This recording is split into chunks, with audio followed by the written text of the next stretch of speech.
para bakta sekalian, kembali lagi bersama saya Laksmi Paramita di segmen Sutra.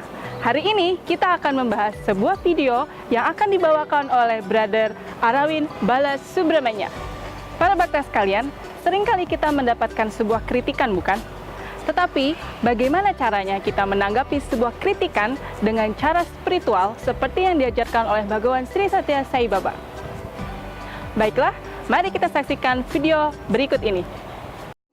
Sai Ram, is there anyone among us who loves to be criticized, who relishes criticism? It is very difficult to actually relish criticism because in this whole world, the one person whom I love the most is myself. And therefore, how can I tolerate myself being criticized? Well, there might be some who say that criticism is okay as long as it is constructive criticism. The problem with that statement is we assume that the person who is criticizing does it destructively or constructively.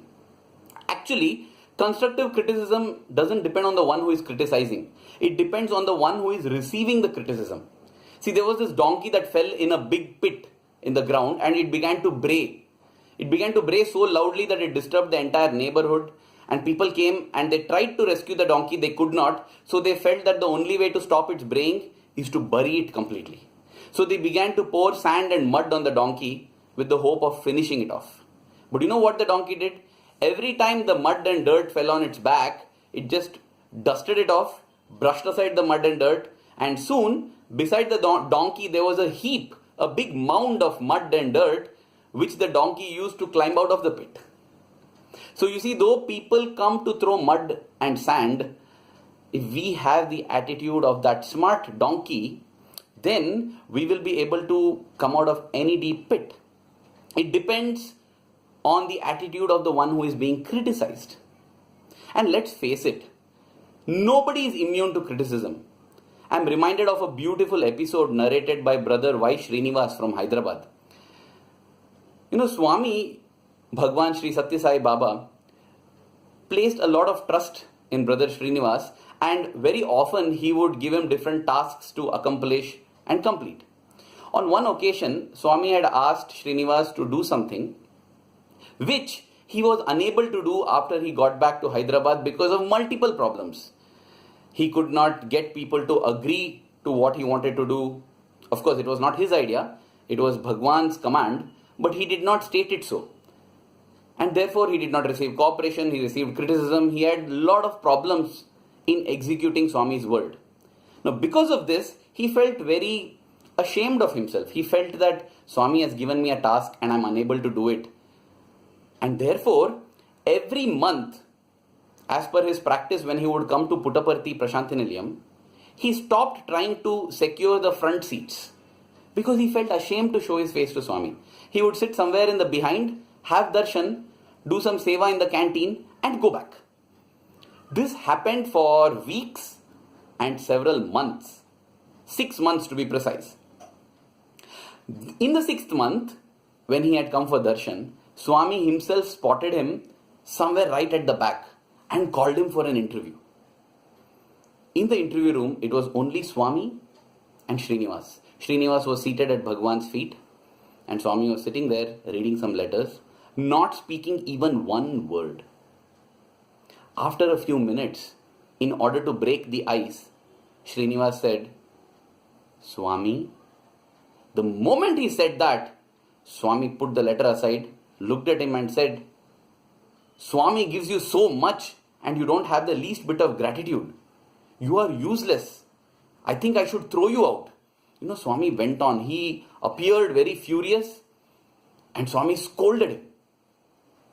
Srinivas heard the whole scoldings, kept a calm, peaceful face, and at the end of it, he said, "Swami, are you now cool?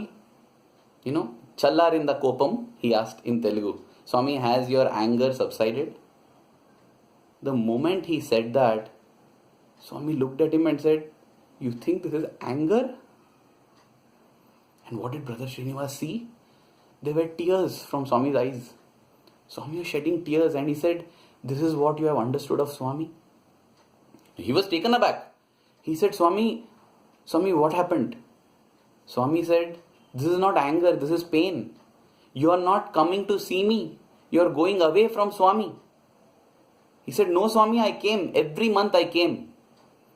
Then Swami said a statement which has multiple meanings. Swami said, for you it might be coming, but for me it is not coming. It is not coming unless you come and yearn to sit in front, yearn to come close to me. That is so important. Because just by coming to Prashantinilayam or visiting a place of pilgrimage doesn't mean that we are offering ourselves to God. More important than actually going there is to have that yearning to be close to God, dear to God. This is what Swami told Brother Srinivas. And then, Swami said, wiping off his tears, Swami said, you know something, Srinivas? From the time this avatar has come, from the tip of the hair to the tip of the toe, it has been pure selflessness and done everything for the devotees. Brother Srinivas agreed. Who cannot agree to this? And then Swami said, in spite of that, Swami receives criticism. Why do you think that you will not receive criticism? What a beautiful statement. And then Swami went on to say, Swami is there as your conscience. If Swami is upset with you, pay importance, pay attention to that and rectify yourselves, take steps that are necessary. But if Swami is happy with you, even if the whole world criticizes, do not bother. Because it is only a tree that is laden with fruits that receives stone. Isn't it? A barren tree will never receive stones. A tree that is filled with fruits alone will receive stones. And therefore, it is up to each one of us to convert criticism that we receive into constructive criticism or just ignore it. Now, how do we go about doing that? In a discourse that Swami delivered, Swami gave a personal example and a beautiful technique to ensure that whatever criticism we receive, we are able to take it constructively. Now, let us spend the next 20 seconds listening to that in Swami's pristine Telugu and Swami's golden voice. ఓ బుట్టతల సాయిబాబా అంటే దాన్ని నేను తప్పక తీసుకోవాలి. నాకు బుట్టతల ఉంది, ఇది నాదే అని నేను తీసుకోవాలి. నాలో లేనటువంటి దానిని ఓ పట్టుతల సాయిబాబా అంటే ఆ పట్టుతల నాకు లేదు, నేను ఎందుకు తీసుకోవాలి? కాలం నాలో లేనటువంటి దోషము నా ఎదురుగా వచ్చి అన్నప్పటికీ నేను దాన్ని స్వీకరించను. నీ పైన నీవు ఆత్మవిశ్వాసం కలిగి ఉంటుండాలి. So simple, isn't it? Swami says that if people call me Buttatala Sai Baba, meaning Sai Baba with the basket like head, Swami said, I will not get upset because that is the truth. Indeed, I have a head that is like a basket. And then Swami says, if somebody calls me Buttatala Sai Baba, meaning Sai Baba with the bald head, Swami said, I will not get upset because that is not the truth. That is untruth. Why should I bother about it? So simple, right? This technique is, whenever we receive criticism, let us ask, is this true?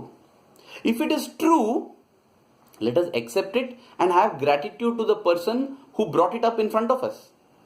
Having accepted it, now again we have to make two decisions. Do I want to change it or do I want to keep it like that?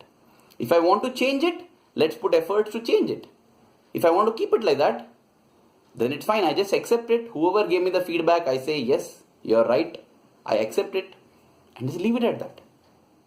If it is not true, why even bother? Just leave it. As Swami would say, when criticism is not true, if people speak it aloud, don't bother because it will go away in the air. And if people backbite and speak amongst themselves, don't bother, it will remain in them. Such a simple technique. When somebody comes and tells me that when you speak, you get very emotional. So why do you get so emotional? Now that is true. But that is not something that I want to change. So I'll just leave it. I'll tell, yes, I know I get emotional. That's the way I am. Somebody else comes and tells me, when you speak, sometimes you speak very fast.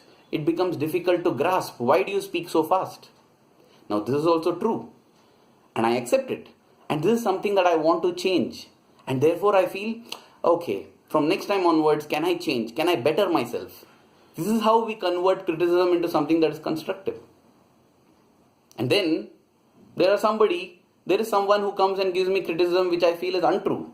They come and ask me, why do you speak so much about Sai Baba? Sai Baba is just a man. He's not God. I just close my eyes and think, that's fine. For you, ignorance is bliss. For me, knowledge is bliss. For me, Sai Baba is God. That's all that matters. This is what I think inside, and I don't even want to respond. I just thought that this would be a wonderful thought to share. The technique given by Swami in order to ensure that criticism doesn't affect us. If at all it affects us only positively, so that we can grow better, we can grow stronger, we can grow into more beautiful human beings. Thank you. Jai Sai Ram. Kita telah sampai pada bagian akhir di segmen hari ini. Jangan lupa untuk like, subscribe, komen, dan share video ini. Sampai jumpa lagi minggu depan. Om Sai Ram.